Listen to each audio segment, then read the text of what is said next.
प्रान्जल जानला मोनला खोथा लानानै सोरनिबा खोथा मोनसेल' साइड अन साइडजों नोङो सोलिनाङा। बिथांजों रां हरदों। बिथांनो रां होनाय समाव आङो गासिबो एभिडेन्स लाखाजोबदों।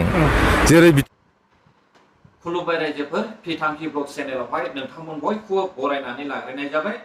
रायजोफोर, आङो दिनैहाय सासे बर'निनो इउटुबार्सनि सोमोन्दै फंनैसो बाथ्रा बुंनो थाखाय भिडिअखौ लानानै फैनाय जादों।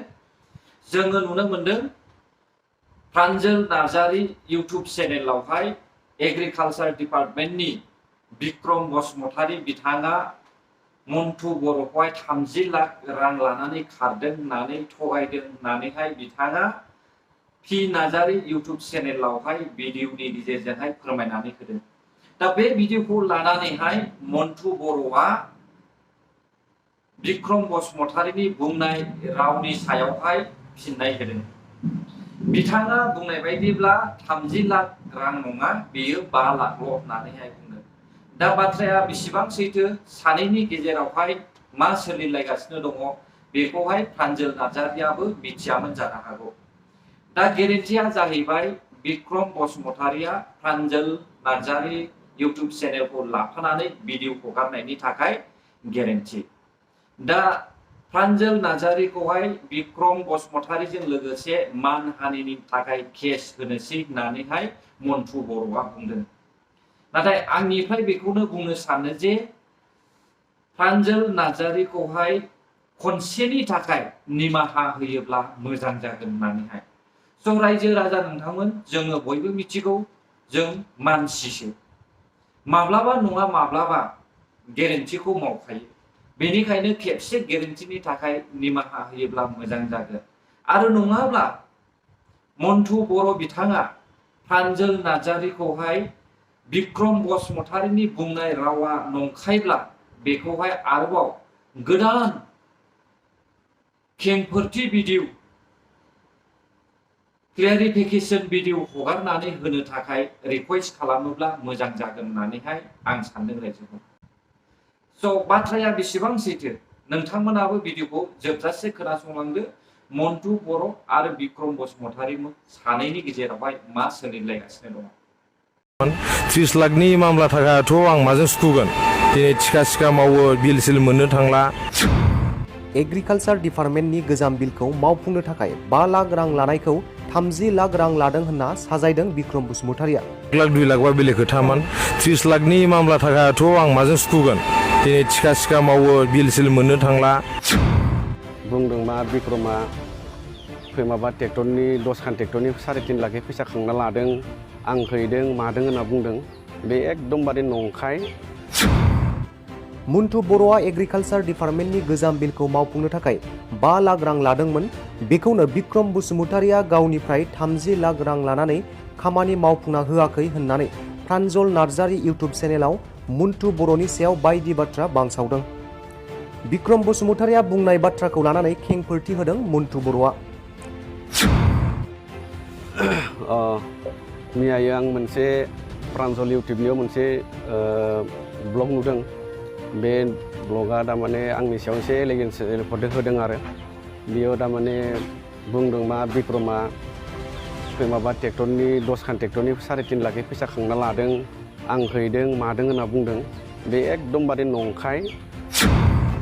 जोंहा एग्रिकालचार डिपार्टमेन्टनि गणेश्याम दास सारजों थाफानाय मन्टु बर' होननाया आंनि आजि 1 बोसोरनि बारा जाबाय, 1.5 बोसोरानो जाबाय, 1.5 बोसोरनि एसे बारबोबाय।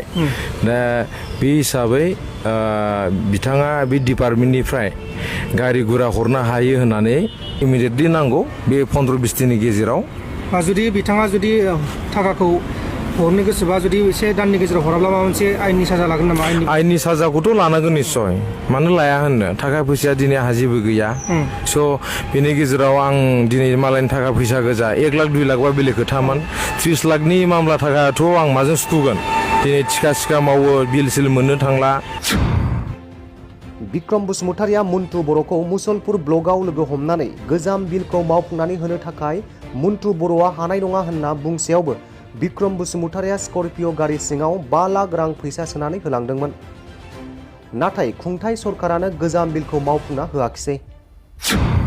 आं बे एलिगेसना नंखायथार ओंखायनो आं बुंदों बे फैसा होनाया सैथ' नंगौ 5 लाख थाखा होफैनाया खिन्थु पुराना बिलनि थाखायसो इयो एग्रिकालसारनि पुराना बान्दोफोर मावनायनि थाखाय पुराना बिलनि थाखायसो इयो फैसाखौ आं 5 लाख थाखा होफैदोंमोन खिन्थु सोरनिफ्राय इयो फन नाम्बार लानानै आंनि फन नाम्बारखौ लानानै बोरै फन खालामखो सोरबा होखो फन खालामै फैलांनानै मुसलपुर ब्लकआव बियो आंखौ लोगो हमनानै आं हाया होनखादारदोंमोन थारमाने लिस्टआव सोनो थेवब्लाबो इयो स्करपिअ सिङाव थारमाने फैसा 5 लाख सोना गालांदों आरो सोना गालांनायाथ' उनाव खाननै मथा मथि बिदिनो मास मोननै मोनथामनि उनाव थारमाने पुराना बिलखौथ' थारमाने सरकारानो होनो हाया जाहैबाय रावनोबो होखायासै दान मोनबासो उनाव फैसाखौ बिक्रम बसुमतारिया मन्टु बर'नाव बिफिनदोंमोन बेवहाय फैसा हरफिननो हायैयाव गारिखौ सालायथ'नो बिनानै मन्टु बर'नि गारिखौ बिक्रम बसुमतारिया लानानै थाङो बिदिनो 5 मास 6 मासाव मा जाबाय होमबा नों फैसाखौ दा हरफिनथ'नो हायाबा नों आंनो गारिखौ सालायथ'नो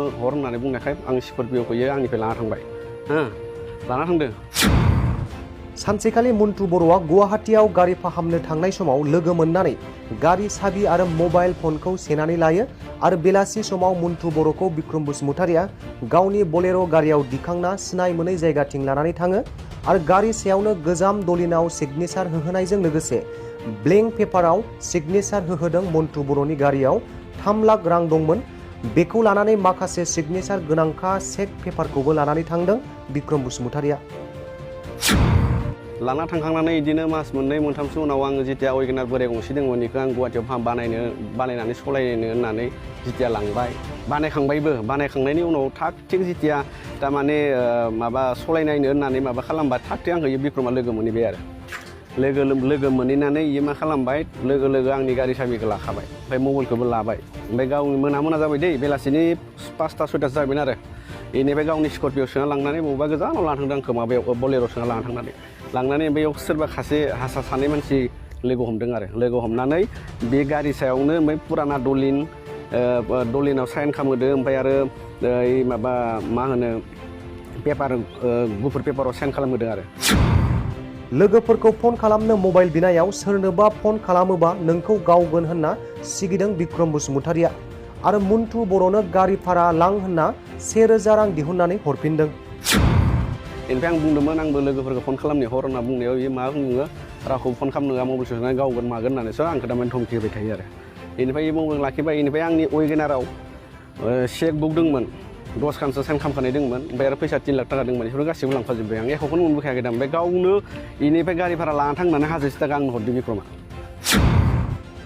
बिक्रम बसुमतारिखौ गारि सिखाव महरै माब्लाबानो बागानपारा आउटपस्ट आरो मुसलपुर कर्टआव एजाहार होखाबाय आरो दिनै मुसलपुर कर्टआव प्रान्जल नार्जारी इउटुब चेनेल आरो बिगोमानि सायावबो बेफोरबायदि बाथ्रा फोसावनायनि थाखाय एजाहार होनाय जासिगोन होननानै फोरमायदों मन्टु बर'आ आंथ' दा बिसोरनि सायाव आंथ' माबायाव बे बिक्रमखौथ' आं इटिमेटेड माने सिगांनो आङो माबानि गारि सिखावनि नामाव आङो गारि गंनैनि सिखावनि थाखाय आङो एफआइआर होना दोनखादों माबा बागानपारा आउटपस्टआव बेनिफ्राय आरो कर्टआवबो आं होना दोनदों बाथौगुरि कर्टआवबो केस होना दोनदों बेनि होखाना दोनदों आं बेखौ बिसोर आंखौ बुंदों सोरखौबा मानसिया लुगैबा आंखौ फन खालामना लेंहर आं 1 लाख थाखा होगोन होननानै बुंदों आंसो बेखौ दिनैनिया प्रान्जलनि इउटुबाव नुनानै गुवाहाटीयाव दङ होननानै सानखाना लाबाय बेखौ दा आंसो थानायाव थांनानै जबरदस्त थारमाने मानसिया इयो माबायाव दङ होननानै आं थानायावसो आरो बाहाय बुरखांहैबावसिगोन बेनिफ्राय आरो आं दहायबो आं उकिलखौ फन खालामदों उकिलाबो जागोन बे टेनसन लानो खालामनांगौ गैया होनना बुंदों बेनिफ्राय आङो दा प्रान्जल इउटुबारखौबो बुंदों